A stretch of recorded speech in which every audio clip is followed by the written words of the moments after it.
Video kan intalatti funyaan gurdi kanatti shirna godha dhugaa rabbi. Intalatti booni ati koy mahal caaltee immoo harakaata goota amma mo'at. Funyaan kan kee baajaajiin dha'e kana jaallatamuun immoo dinqiistii ta'e jennaan immoo namni si jaallatee aarsaasii kaffaluu leessa si beennan immoo deebitee harakaata goota. Dhugaa rabbi.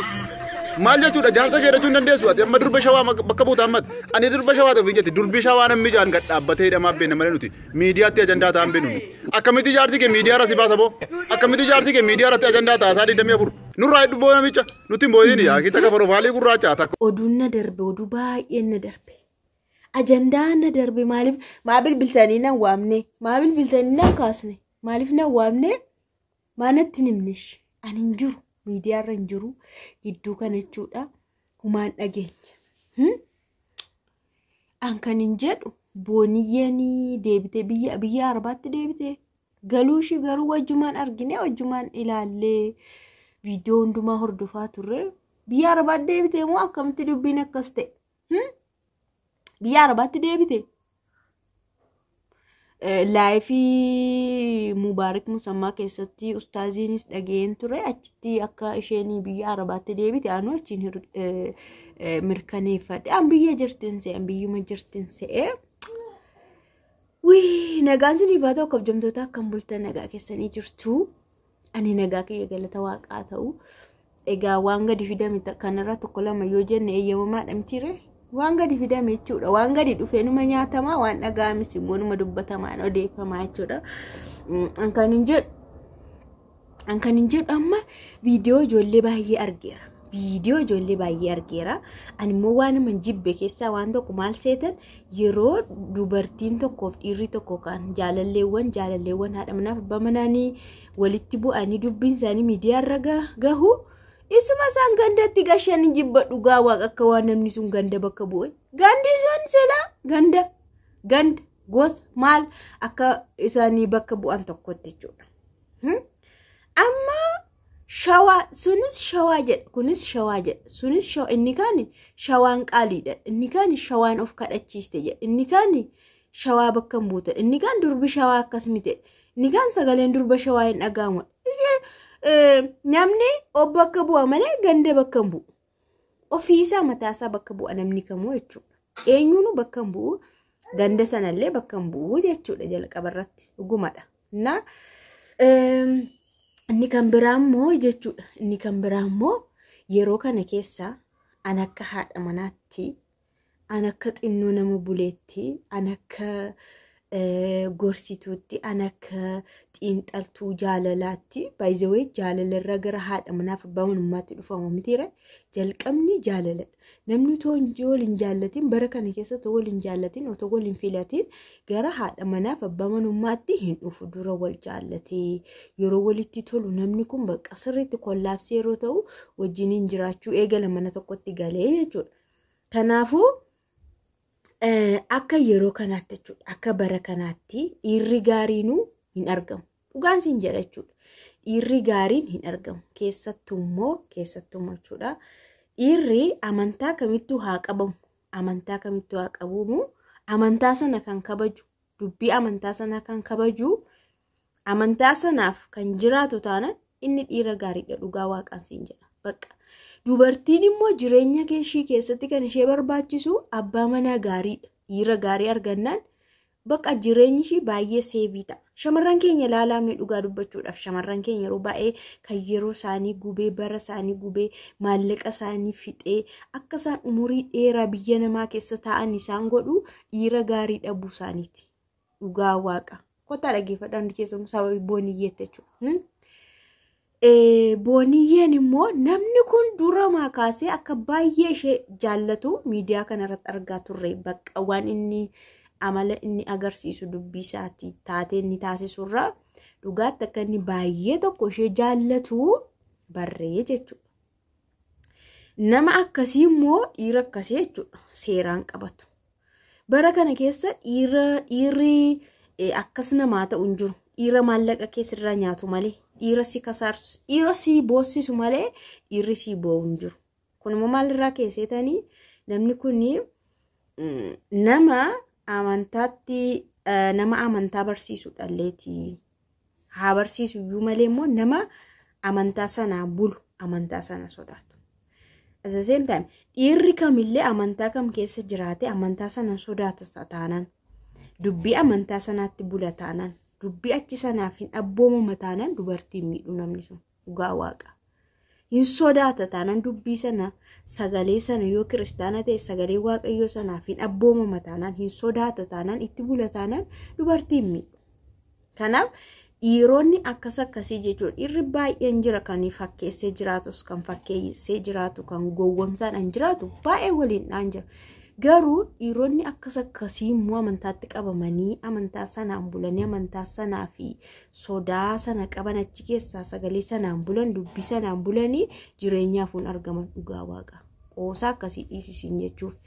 Kanaaf shamarran keenya yeroo baay'ee kan isaaniin duubatti hambisee jireenyi isaanii akka jireenyi isaanii yeroo baay'ee akka rakkina ta'uuf yeroo dheeraa isaanii akka fudhatu biyyi namaas ta'e jireenyi isaanii iyyuu akka waliin qixxaanne kan godhu dubbii dhiiraati.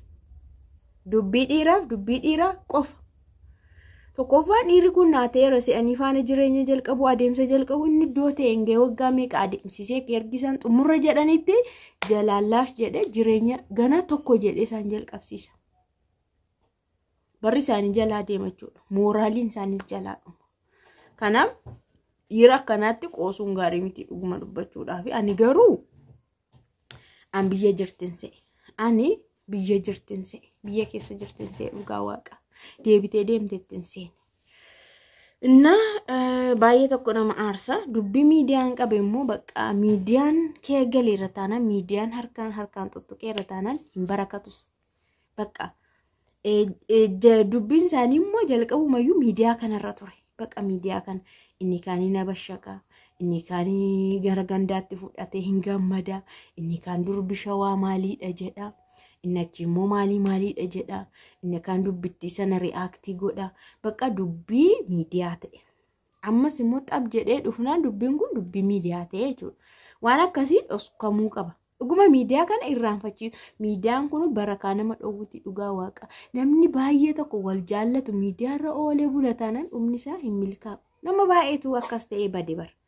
Namoota gurguddaa bakka guddaa gaamu jedhamu waliikuu isaanii addaan bahuu isaanii dhageenya. Yeroo baay'ee miidiyaan budaadha. Miidiyaan budaa. Miidiyaa darbanii malee miidiyaa akkana yeroo hundumaa ijoollee ofii abbaa manaa ofii jireenya ofii baay'inaan hin ta'u.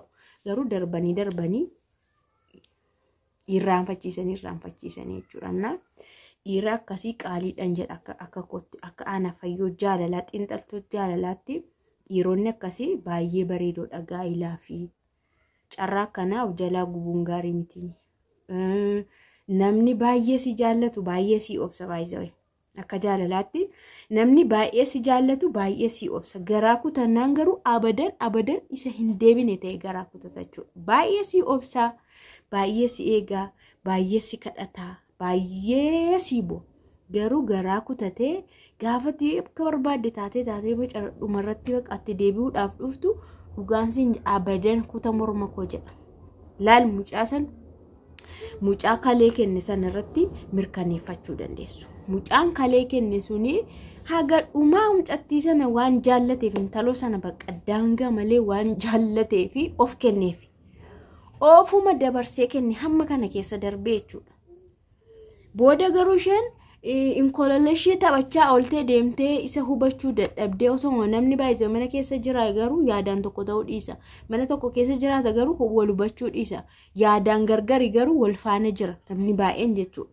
Kanaaf xirra geettee gaafa baatu mucaan kuni durayyuu yaadaan waliin galanii sirumayyuu moonnaa isheen deemtu eegee ilaalee bakka maatii ishillee gaafatee isheenis deebi'uu diddee bakka aarsaa inni kaffalee fi taatee isheen taasisu lafa kanaa fi waaqa kana walirraa fagoodha. Kanaaf maal gochuu qaba ree mucaan kun garaansa qab jedhee cite. Argitan interview sanarraayyuu nama bayi na godha jedhe. Bakka ishees dhaggeeffachuu waa'ee ishees dhaggeeffachuu jibba guddina jechuudha bara. Bayi na godhaa jira. Garaansa baay'ee cite jaalalli akkas. Baay'ee namni si jaallatu waan baay'ee si ta'a bakka humaan oskatu gar malee si ta'a si obsas. Garaan cinnaan garuu abadan hin jiru. Kanaafuu dubartoonni shamarran dhiira baay'ee sin jaallatu isinii boo'u isinitti qabee kunuunfachuu qabdu tiifkachuu qabdu abadan garaansaa cinnaan citeedha garuu si obsa waan jaalalli kee jiruuf si obsa gaafa garaan cite garuu osoo of qaltee aarsaa of gooteewu nama sanan argattu dhugaa waaqa nama akkasii immoo argatamu bakka nama akkasii inni kan filannoodhaan ituu nama amantaanaa kennee waan nama waaqa sodaatu nama waaqa tajaajilu ni kiristaanaa akkasidha tajaajilaa toonaa kenne tajaajila ishee waliin oftumti waliin oftuunis jirti kan fakkeessitee jiraattu garaashiitiif kan fakkeessitu jirti waaqan tajaajila jettee jechuudha wal keessa borcamaadha biyyi lafaa dhugumatti tajaajilaa waaqayyoon sodaatee tajaajilus jira ni dubbii waaqayyootiif gadi jedhus jira amma dubartoonni kiristaanaa isa akkasii barbaadan dhugaa dubbachuudha anamma dur jechuudha nama akkasiituu naa ta'e osoo nama amantaa naa ta'e nan jeequ miti nan hiiku miti narratti illee sagaagalu miti jedha dhugaa waaqa ala filannoon koo akkas ture maaliif nama sirrii tanan nama waaqaaf abboomamu tanan simmi akkanumallee karaa musliimas akkas ta'uu danda'a jedhee yaada gaan dubartoonni musliimaallee filannoon isaanii akkas natti fakkaata asa jeneraal akka waliigalaatti immoo namoonni naannawaa amantaarra hojjetan namoota xiqqooshii nama obsanidha namaafis yaadanidha jedhee yaada maaliif dubbichi isaan keessa jira sagalichi isaan keessa jira amma tokko simmiidhan jedhee yaada namoota akkasii warri argatan dhugaasaniin jedha kunuunfadhaa bakka dubartii dhiirri baay'ee widdiidha walumaa galatti bakka widdiidhaan jedhe dhiiratu widdiidha atu widdiidha qaaliidhaati tadima